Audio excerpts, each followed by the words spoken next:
In this episode of The Christian Philosopher, we're going to talk about how the Christian faith is reasonable given the motives of credibility.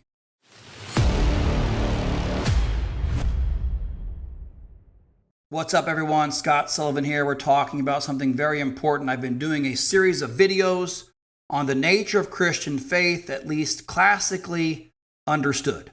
In the last video, I talked about the motive of faith, why we should believe in God's revelation. We said that God can neither deceive nor be deceived, and therefore, if God tells you something, you should in fact believe it.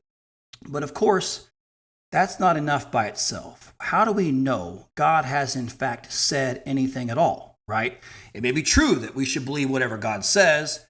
How do you know God has said something? And in fact, it's impossible to have faith and believe in what God says if you don't first know that God has in fact said something. So this idea, how do we know God has said something?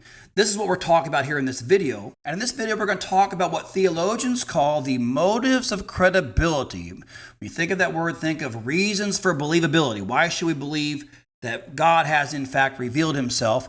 And we're going to look at the primary criteria of recognizing revelation, that is to say, miracles and prophecy. And because some people have a problem with this, I really don't know why, but some people have a problem putting faith and reason together. Some people don't think that faith can go along with evidence.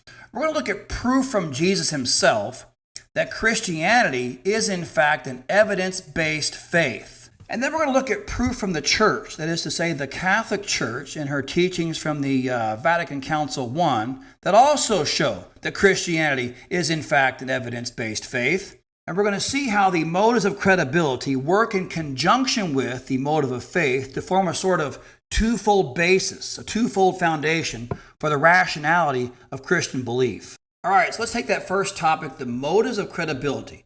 If you were to ask an unbeliever, hey man, what would it take for you to believe that God's talking to you, right? What can he do to show you that he is in fact trying to give you a message?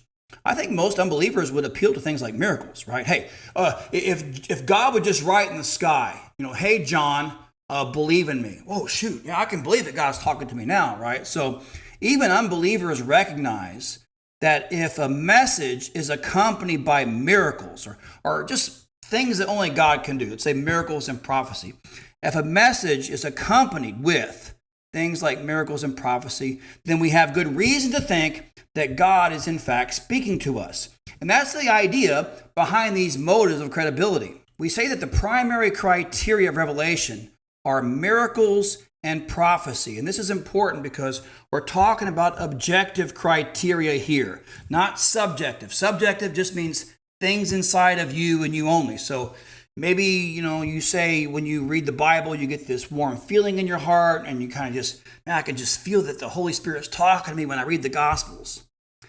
That's fine, okay, but that's a subjective criterion, the Holy Spirit talking to you in your heart. It doesn't do the rest of us any good, right? I don't have that. I don't get that when I read the Gospels. I don't get this warm feeling that God is actually speaking, and a lot of other people don't either. So those sorts of subjective criteria are fine for you if you have them, but they're not much use in presenting things to other people when it comes to the truth of Christianity. So we say that the primary motives of credibility, the primary criteria, if you will, are in fact miracles and prophecy because these things are objective. Everybody can see it. If Jesus turns water into wine, boom, everybody can see that, not just some sort of person having a subjective feeling. So traditionally, Christianity has said that things like miracles and prophecy are objective, and that is why they are the primary criteria of recognizing revelation. Now, some people don't like this, and I really don't know why, but some people don't like you talking about evidence and faith going together. But Jesus himself did this. Let's look at some proofs from Jesus himself that Christianity is an evidence-based faith. So when you read the Gospels, you see Jesus himself appealing to external signs, miracles, and prophecies to prove who he is. He appeals to an evidence-based faith. For example, in the Gospel of John 10:37 through 38, Jesus says, "If I am not doing the works of my Father, then do not believe me. But if I do them, even though you do not believe me, believe the works.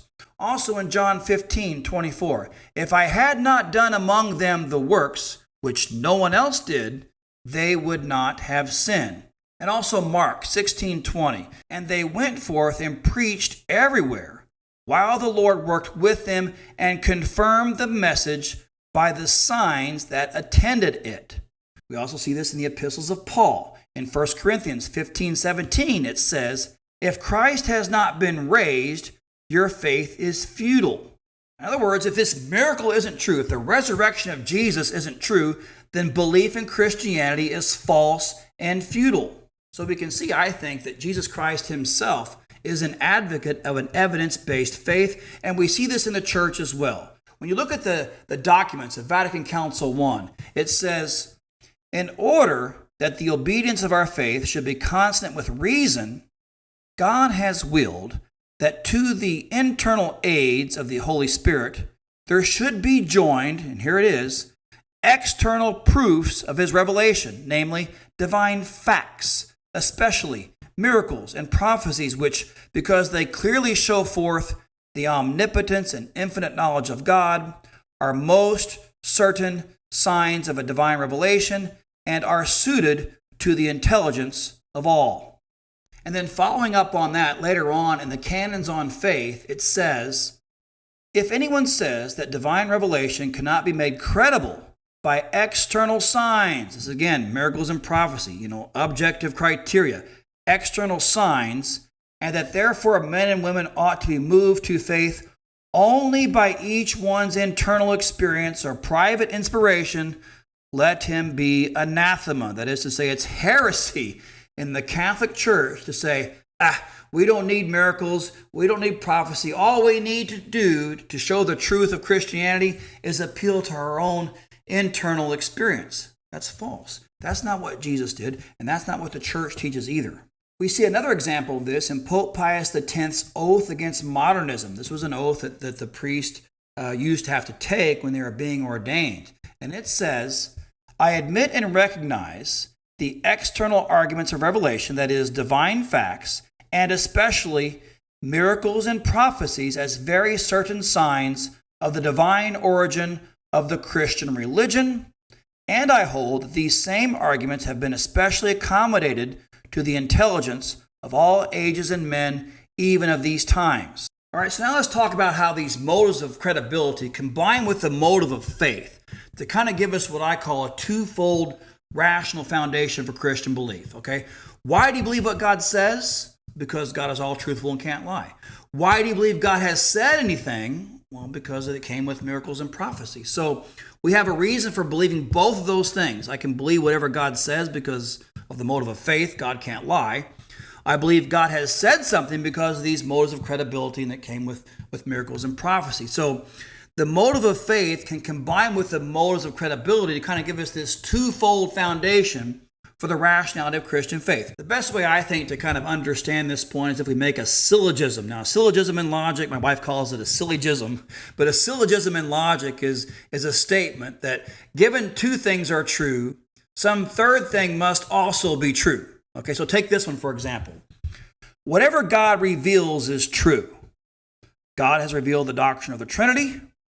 Therefore, the doctrine of the Trinity is true. So you can look at the sort of the formal structure of that argument. It's valid, right? And if premise 1 and premise 2 are true, the third thing must be true as well. So, but how do we know that they're true? Well, whatever God reveals is true. That's the motive of faith. God can't possibly lie. He's all good, all knowing, all truthful. He can't possibly mess it up. So whatever God says is true. We know that through the motive of faith.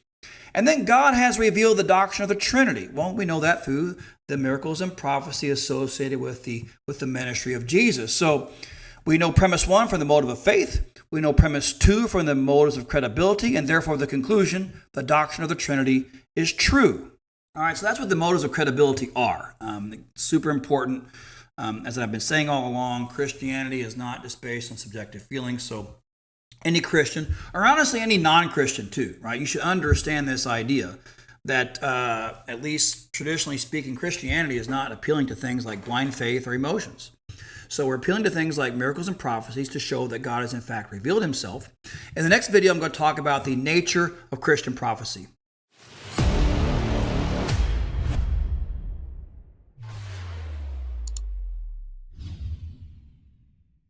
Hey guys, just real quickly here, if you like these videos and you want to learn more about some of the stuff that I teach, you can visit my website, scottimsullivan.com. I have what I call the Aquinas School of Theology and Philosophy. We have courses in logic, philosophy, theology, a whole bunch of stuff. You can check it out. We have a free trial. It's available on my website. Again, check it out, scottimsullivan.com.